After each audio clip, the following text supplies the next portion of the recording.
from the casual God is dead quotation that's most generally associated with Nietzsche. Well, what is he saying? Well, he's saying something like this.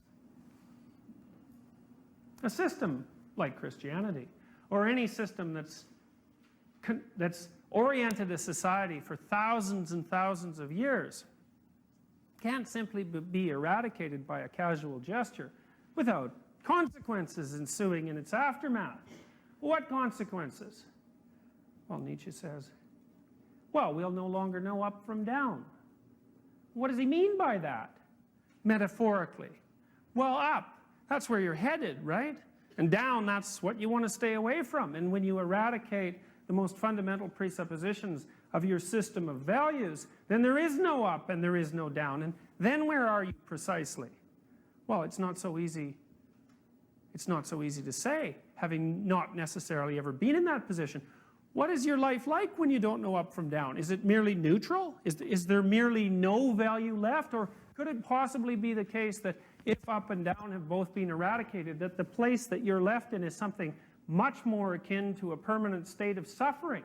Because maybe it's only the case that the constant capacity to strive for up, in it being an up that you believe in, the constant striving for up is actually what makes your life bearable to you. And if you lost the sense of up and down, the place that you would end up would be not so much neutral as terrible. Now, if you have any belief system at all, you do this. So let's say you're an advocate of left-wing politics. You take a pro-environmental stance or an anti-corporate stance. This is a relatively common thing to do among undergraduates.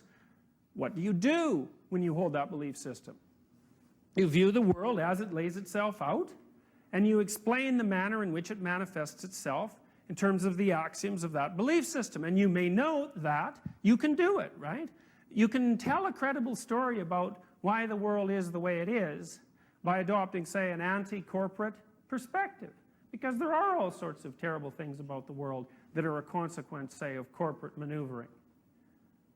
And you might also say that, and Piaget would say this, that it's a necessary developmental stage to acquire allegiance to a given belief system. Why?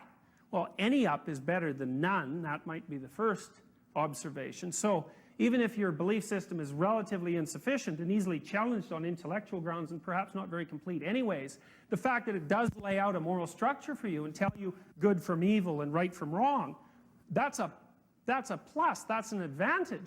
Now, its relative intellectual weakness and its incoherence, assuming it is incoherent to some degree, that's a flaw. But that doesn't mean that the effort to establish a system like that is worthless. It's worthwhile. And Nietzsche said, say, with regards to Christianity and Europe, he said, well, the errors, intellectual and moral, of institutional Christianity are essentially beyond count. But there's one thing you have to remember. First of all, an ordering of that sort is necessary, because the alternative, which is always hidden from you insofar as you're inside a moral system, the alternative is far worse. Chaos. That's worse.